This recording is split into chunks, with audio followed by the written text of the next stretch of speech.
বেশি দ্রুত, চিতাবাঘ নাকি বিশ্বের দ্রুততম গাড়িগুলোর মধ্যে একটা? একজন মানুষ কি লড়াইয়ে ভালুককে হারাতে পারবে? একটা বাঘ কি ওয়ার্ল্ড রেকর্ডধারী হাই জাম্পারকে হারাতে পারবে?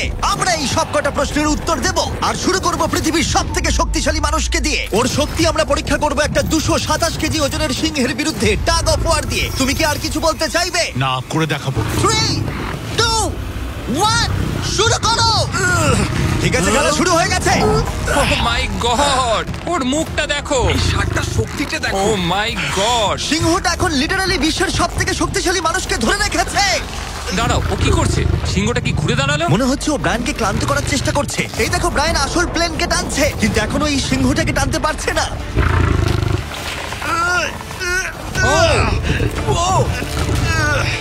ও ভাই, ও খুব কষ্ট করে এগোচ্ছে। ব্রায়ান এটা করতে পারবে। ও ঠিক আছে, ঠিক আছে, তোমার আর 91 সেন্টিমিটার বাকি আছে। তুমি প্রায় চলে এসেছো ব্রায়ান, তুমি চলে এসেছো। ও ব্রায়ান, কনগ্রেটস! ব্রায়ান জিতে গেছে। তুমি কি মজা পেয়েছো? ঠিক আছে বাবা, ও। আমি আর কথা বলবো না। ঠিক আছে, কোনো ব্যাপার নয়। কিন্তু এটা 7টা চ্যালেঞ্জের মধ্যে প্রথমটা যা মানুষ বনাম প্রাণীর পরীক্ষা নেবে। এবার আমাদের সাথে রয়েছে এই পৃথিবীতে সব থেকে উঁচুতে লাফানো ব্যক্তি। ইয়ার কি করছি না, এটা ওর গিনেস ওয়ার্ল্ড রেকর্ড। পৃথিবীতে আর যে কোনো জীবিত মানুষই এর থেকে উঁচুতে লাফাতে পারে না। আর ও এখানে বাঘের বিরুদ্ধে লড়াই করবে। দেখা যাক কে বেশি উঁচুতে লাফায়, মানুষ নাকি পশু। টিম হিউম্যান, চলো করা যাক। একবার এই বাঘটার দিকে দেখো। তোমার কি মনে হয় এই বাঘটার থেকে উঁচুতে লাফাতে পারবে? সত্যি কথা বলতে, ও যদি 4 মিটার লাফায়, আমিও 4 মিটার লাফাবো। ও দেখো, একবার তোমার দিকে তাকাচ্ছে কি করে, হা করে ও কি তাকাচ্ছে। ছেড়ে দিচ্ছে? ও বাংলায় কথা বলে না। আমি বলতে চাইছি শুরু করে দাও। আমরা এই মাংসটা দিয়ে ওকে লোভ দেখাবো, আর দেখবো কতটা উঁচুতে লাফায়। দেখিও কি করতে পারে। ও এটা চায়। এই তো, এবার ও লাফাবে। কতটা উঁচুতে লাফায় দেখা যাক। ও মাই গড! ও এবার যদি তুমি ওই বাগদার থেকে কোনোভাবে উঁচুতে লাফাতে পারো, তাহলে তুমি তোমার নিজের ওয়ার্ল্ড রেকর্ডটা ভেঙে ফেলবে। তাই আমি এটা 3 মিটার 28 সেন্টিমিটারে রাখছি না, আমি বরং এটাকে রাখবো 3 মিটার 73 সেন্টিমিটারে। তোমার গিনেস ওয়ার্ল্ড রেকর্ডের চেয়ে ঠিক 2.5 সেন্টিমিটার উঁচুতে। দেখা যাক, যদি ও এটাকে স্পর্শ করতে পারে, তাহলে ও শুধু বাগটাকে হারাবে না, বরং ও একটা নতুন ওয়ার্ল্ড রেকর্ড করে ফেলবে। আমার মনে হচ্ছে আমি পারবো। 3 মিটার 73 সেন্টিমিটার। হ্যাঁ। আমি তো এটা এমনি করে দেবো। সত্যি কথা বলছি, আমার ড্যারিয়াসকে বিশ্বাস হচ্ছে না। আমি মিথ্যে বলি না, আমি যেটা করতে পারি আমি সেটাই বলি। এটা মানুষের পক্ষে সম্ভব বলে মনে হচ্ছে না। নতুন ওয়ার্ল্ড রেকর্ড করতে তুমি তৈরি? চলো দেখা যাক তুমি নতুন ওয়ার্ল্ড রেকর্ড করতে পারো কিনা। লুনা, এটা তোমার জন্য। ও কি এটা পারবে?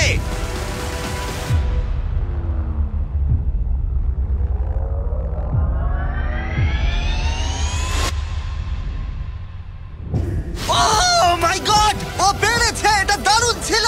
তুমি এটা কি করলে? লুনা, তুমি কি কিছু বলবে? ভাই, তুমি এখনো পর্যন্ত পৃথিবীর যে কোনো মানুষের থেকে উঁচুতে লাফালে, আর তুমি শান্ত। না, আমার মনে হচ্ছে আমি আরো উঁচুতে যেতে পারবো। ও আমি মাই মিথ্যে গড বলছি না, ভাই, আমি ও মিথ্যে একটা বলছি না, আমি ওয়ার্ল্ড রেকর্ড পারবো। করেছে, আর যেন বলছে আমি আরো উপরে লাফাতে পারতাম। ব্রায়ান সিংহকে হারিয়েছে ড্যারিয়াস বাককে। তাহলে পশুদের পালা কখন? টিম হিউম্যান, চলো। আমার মনে হয় টিম হিউম্যানের পরবর্তী চ্যালেঞ্জটা আরো কঠিন হতে চলেছে। দেখা যাক কে জেতে। আমরা এখন রয়েছি বুল এরিনাতে। রয়েছে বাব্বা। হ্যালো। বাব্বা একজন বুল রাইডার। হ্যাঁ, একদম। এই এরিনাতে আমরা 3টে ষাঁড় ছেড়ে দেব। 3টে তুমি ষাঁড়? যতগুলো পারবে টাকার ব্যাগ ওপারে নিয়ে যাবে, বুঝেছো? আর এরিনার অন্যদিকে তোমার জন্য থাকবে 3টে ষাঁড়, যারা তোমাকে বাধা দেবে। পরের 3 মিনিটে যতগুলো ব্যাগ তুমি এই বাকেটে রাখতে পারবে, সেটা তোমার হবে। আমি তৈরি, Jimmy. Good luck. Thank you. ষাঁড়গুলোকে ছাড়ো। ওরা আসছে। বাপ্পা প্লিজ মরে যেও না। ওরা গেট দিয়ে ঢুকেছে আর ওর দিকেই আসছে। আচ্ছা, ওরা ওকে তাড়া করেছে। ও, ওরা ওর পাশ দিয়ে ঘেঁষে চলে গেল। টাকাটা নাও বাপ্পা, চলো চলো চলো। ও টুপিটা খুলে গেল। ও এর মধ্যেই সিকিউর করেছে $10,000। বাবা তোমার পেছনে। কিন্তু কতক্ষণ ও ষাঁড়গুলোর থেকে দূরে থাকতে পারবে? ঠিক আছে, চলো। ও আরো 2টো ব্যাগ নিল। তোর পেছনে আসছে। দৌড়াও বাবা, দৌড়াও। ও মাই গড। আমার ওই ষাঁড়গুলোকে দেখেই ভয় লাগছে। ও মাই গড। ও, ওরা আমাদের দিকে এগিয়ে আসছে। পালাও। দাঁড়াও, না, ওর পেছনে যাও। আমার না, আমার না। এদিকে বাপ্পা কিন্তু হাসছে। এদিকে 3টে ষাঁড় তার দিকে তেড়ে আসছে। এই লোকটা খুব নির্ভয়ে বুলদের মাঝখানে দৌড়ে যাচ্ছে। এদের এক একটার ওয়েট প্রায় 680 কেজি করে। আমি এখন ওর মাথাটা ধরবো। আচ্ছা, ও কি কোনোভাবে ষাঁড়গুলোকে ও। ভয় দেখানোর চেষ্টা করছে? এটা খুব মনে কঠিন। রাখবে, প্রফেশনালদের সাথে এগুলো করবে না। ও মনে হচ্ছে চ্যালেঞ্জটা জিতেই নেবে। খুব ভালো, তুমি জিতে গেছো। $50,000 জন্য কনগ্রাটস। Thank you. টাকাটা কিসে খরচ করবে? নতুন একটা ট্রাক কিনবো। আমি কেন অবাক হচ্ছি না, কিন্তু এই ভিডিওতে পরে কে জিতবে সেটা দেখে তোমরা নিশ্চয়ই অবাক হবে।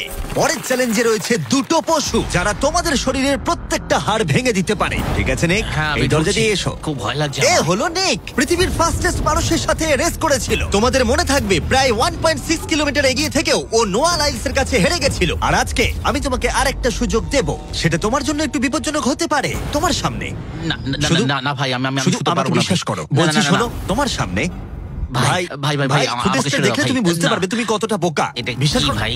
এটা সত্যি ও, $1,00,000 ভাই। আচ্ছা। ও নোয়া লাইলসের কাছে হেরেছিল, ও জেতেনি তাই জানে না প্রাইজ মানি কতটা বড় হতে পারে। হ্যাঁ, আমি করেছি। এই $1,00,000 তোমাকে জিততে হলে যেটা হ্যাঁ। করবে, তোমাকে এই রিং এর মধ্যে 1 মিনিট টিকে থাকতে হবে, আর কিছুই নয়। চোখের কাপড়টা খুলে ফেলো। র্যামি হলো একজন 227 কেজি ওজনের প্রফেশনাল সুমো রেসলার। এটা ঠিক কেন আছে, করলো? অথবা ঘুরে দেখো ওই ভাল্লুকের সাথে রিং এর ভিতরে 1 মিনিট। ও মাই গড, আরে- ও এখানে কি করছে? আর যদি তুমি ভাবো এই ভাল্লুকটা কোনো ক্ষতি করবে না, তুমি ভুল, কারণ ও একজন মানুষকে ছিঁড়ে খেয়ে ফেলতে পারে। ব্যাপারটা খুব ঠিক কঠিন আছে ভাই। টম, তুমি কেমন আছো? ওদিকে না তাকালেই ভালো হয়। এবার সিদ্ধান্ত নেবার সময়। বাজিতে রয়েছে $1,00,000।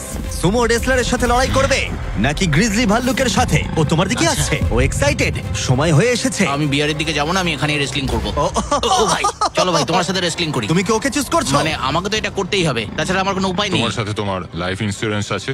না না, নেই, ও। করা হয়নি। আর যাতে নিক সত্যিই না মরে যায়, তাই আমি একজন আসল সুমো কোচকে নিয়ে এলাম যে ওকে ট্রেন করবে। তুমি হাঁটুটা এইভাবে ভাঁজ করবে আর এরকম করবে। তুমি কি তৈরি? রিং এর ভেতরে চলে এসো। এসো এসো, কি করছো? ভেতরে এসো, মাঝখানে চলে এসো। নিক তোমাকে এই চ্যালেঞ্জটা জেতার জন্য র্যামির সাথে 1 মিনিট কুস্তি করতে হবে রেড সার্কেলের বাইরে না বেরিয়ে। 1 মিনিট সময় শেষ হবার আগেই যদি তুমি রেড সার্কেলের বাইরে চলে যাও, তাহলে আবার তুমি সবকিছু হারিয়ে ফেলবে। খেলা শুরু করতে হলে তোমার হাত দুটো মুঠো করে মাটিতে ঠাকাও। তুমি পাগল নয় তো ভাই? তুমি এবার বেশি বলছো নিক, চলো শুরু করা যাক। ভাই ওকে my একবার God! দেখো। আর তুমি তোমরা কি কোথায় এটা দাঁড়িয়ে? শুনলে? একটু ভাই, ঝোঁকো। ও তো ওর থেকেও ভয়ঙ্কর সাউন্ড বের করছে। নিক মাটিতে টাচ আরে করো। দাঁড়াও, দাঁড়াও, আরে ভাই, দাঁড়াও। মাটি টাচ করো নিক। হ্যাঁ চলো শুরু করো। ঠিক আছে, নিক, ঠিক আছে। ফাইট করো, নিক, ড্রাইভার বন্ধ ফাইট করো। দাঁড়াও, এক ও সেকেন্ড, ভাই। এক সেকেন্ড, এক সেকেন্ড। নিক লড়াই করো ভাই, লড়াই করো। ওর বেলটা ধরো, নিক, ওর বেলটা ধরো। নিক ভাই, আবার দম বন্ধ আরে হয়ে ভাই। যাচ্ছে। ও ওর সাথে খেলছে, ভালো করে খেলো নি। নিক আর 15 সেকেন্ড চলো। তুমি কি আরে ওকে ভাই, ও হাত তো কি করছো? করছে কি বুঝতেই করছো পারছি না? না। ও ভাই, এটা কি করছে? ও মাই 20 গড, তুমি সেকেন্ড। খুব বড়। নিক আর মাত্র কিছুক্ষণ বাকি আছে। নিক প্রায় হয়ে এসেছে। নিক, না, ফাইট করো। হাল ছেড়ো না। ফাইট করো, নিক, লড়াই ফাইট করো, নিক। ও 20 সেকেন্ড। নিক তুমি প্রায় জিততে চলেছো। নিক ও ভাই এবার গেল, আর কিছু দেখা করার যাক নেই। ভাই। 5 সেকেন্ড। 3 2 1 ও লাইন টাচ করলো। তুমি ঠিক আছো? 1 মিনিট শেষ হবার ঠিক আগেই তুমি রেড লাইনটা টাচ করলে আর বেরিয়ে গেলে। ভাই, ও মানুষ রূপী জন্তু ভাই, এরকম কোনো মানুষ হয় নাকি? এর আগে তুমি নোয়ার কাছে হেরেছিলে, আর এবার তুমি হারলে এই সুমো রেসলারের কাছে। হ্যাঁ, আমার খারাপ লাগছে, তাই আমি তোমাকে দিচ্ছি $10,000 জেতার জন্য।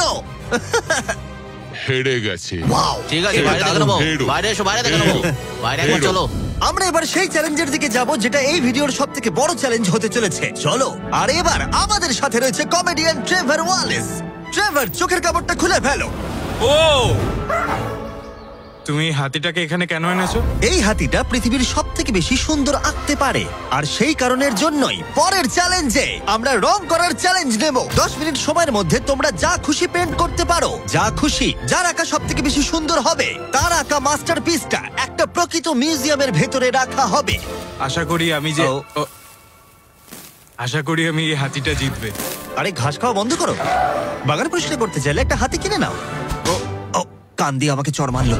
ও ও আঁকার চেষ্টা করছে, একটু দ্বারা শুরু করবো। ও আর থাকতে ঠিক আছে, পারছে তুমি না। ওদিকে গিয়ে পেন্টিং করো, ওরা তর সইছে না। 3 2 1 টাইমার শুরু করো।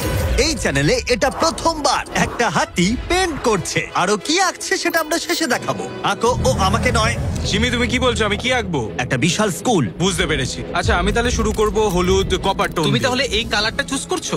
ভাই, স্কুল কি কালারের হয়? ও এই তো। ও ও এটা ফেলে দিল। একটু মোটিভেশন দিই। কমলা লেবু নাও। হ্যাঁ, করছি আমি। ওকে কত সুন্দর ফল খাওয়াচ্ছ তোমরা, আর আমাকে একটা ফেস্টিভ্যালও খাওয়াচ্ছ না। আমাদের ফেস্টিভ্যাল Festival নেই? চাই। ও, আশা করি এটা এটা একবার চকলেট দেখো। নয়, আমার অ্যালার্জি আছে। হ্যাঁ, ঠিক আছে ট্রেভার, আর 5 মিনিট বাকি আছে। আচ্ছা আচ্ছা, আমি কি একটা ভালো উইক পেতে পারি? এ নাও ধরো। বলো আমাকে এবার কেমন লাগছে। চলো আমরা একটু এগোই এগোই। এই লোকটার কাছে হারা যাবে না। ও ইয়েস, গুড গার্ল। আমার হাতে কত সময় আছে? আর 4 মিনিট। ভাই ভাই সময় পেরিয়ে যাচ্ছে। ভাই আমার মনে হয় এটা ইয়েলো। না না এ না কিন্তু না ভালো এটা আছে। জিও ওয়াগন। ট্রেভার কিন্তু ভালো আছে। হ্যাঁ, এটা সেটাই তো একবার উচিত দেখো। ঠিক আছে, আঁকো আঁকো আঁকো। আরে বাবা, আমাকে নয়, ওইদিকে আঁকো। ও আচ্ছা, রাস্তাটা একটা সূর্যও এঁকে দিও। দাও দাও দাও, এইটা নাও। হলুদটা দাও। ও খুব সুন্দর লাগছে। আর 2 মিনিট বাকি আছে। ঠিক আছে, খুব ভালো, তুমি পারবে। কি ওর আগে পেন শেষ ব্রাশটা করবে বলো তো? পছন্দ হয়নি। ট্রেভার, সময় শেষ হয়ে যাবে কিন্তু। ভাই এটা খুব খারাপ হলো। নিজেকে বিশ্বাস ভাই করো। এখানে ইট থাকার কথা, আমি জানলা এঁকে দিয়েছি। আমি তোমাকে সাহায্য করছি, নিজেকে দমকল কর্মী লাগছে। নাও আঁকো আঁকো। 1 মিনিট বাকি, আমরা জিততেই পারি। আমার মনে হয় তুমি হাতিটার কাছে হেরে যাবে। আমার মনে হচ্ছে আমি শ্রাদ্ধে আঁকছি। এটা হলো ওর সিগনেচার মুভ, ওর সমস্ত আর্টওয়ার্কে থাকে। 3 আঁকতে থাকো। 2 ও ভাই আমি ভুল চলো, করে চলো, ফেললাম। আঁকো, আঁকো। একটা জিনিস তো আঁকলামই না। 1 সময় শেষ। না, ও আঁকা শেষ শেষও করতে পারলো না। ওদের দুজনের পেন্ট দেখার আগে এবার আসছে সত্যিকারের চিতা, যে পৃথিবীর ফাস্টেস্ট কারের সাথে রেস করবে। কিন্তু এবার আমি নিয়ে এসেছি একজন প্রফেশনালকে, যার 30 বছরেরও বেশি অভিজ্ঞতা আছে, যে এই পেন্ট দুটোকে জাজ করবে। ও 10-এর মধ্যে নাম্বার দেবে। 1 মানে সব থেকে খারাপ, 10 মানে সব থেকে ভালো। 2 ঠিক আছে। এটাকে দেখে মনে হচ্ছে কোনো বাচ্চা কেউ এঁকেছে, মানে অত বড় একটা কেউ এঁকেছে মনেই হচ্ছে না। Wow! আর্ট নিয়ে কথা বলো, আর্টিস্টকে নিয়ে দাঁড়াও, নাও। মাঝখানে কথা বলবে না। ও আর এবার পৃথিবীর সেরা পেন্টিং হাতির মাস্টারপিস দেখাবো। চলো দেখা যাক। এটাকে গ্রেড দেওয়া হবে? হ্যাঁ, এটা তো দেখে কিছু মনে বোঝাই হচ্ছে যাচ্ছে কেউ না রং ভাই। ছুড়ে দিয়েছে। ও এইটা এঁকেছে, তোমার কেমন লাগছে বলো? আমার মনে হয় এই আঁকাটা যে এঁকেছে সে খুব খুশি হয়েছে, এবং যে এঁকেছে সে খুব সৎ নিজের প্রতি। একেবারে আর্টিস্টের মতোই। তুমি এটাকে 10-এর মধ্যে কত নম্বর দেবে? আমি এটাকে 10-এ 8 দেবো। ওয়াও! ট্রেভার, তুমি হাতির কাছে হেরে গেলে। এটা কি ভাই? তোমার কম্পিটিটর এখন বিজয়ীর আনন্দ অনুভব করছে। তোমার কেমন লাগছে বলো? আচ্ছা ঠিক আছে ঠিক আছে, তুমি বসো, তুমি বসো। যাও, তুমি নিজের বসো, জায়গায় হ্যাঁ। ফিরে যাও। আর কথা মতো এই মাস্টারপিসটা একটা রিয়েল মিউজিয়ামে রাখা হলো। সুন্দর লাগছে? অসাধারণ। আমি ভাবছি লোকেরা বিশ্বাস করবে কিনা যে এটা এঁকেছে একটা হাতি। যাই হোক, এর পরের চ্যালেঞ্জে রয়েছে পৃথিবীর সবথেকে অ্যাডভান্স সোলজাররা আমার সঙ্গে। আমাকে মারতে তোমাদের কতক্ষণ লাগবে? 30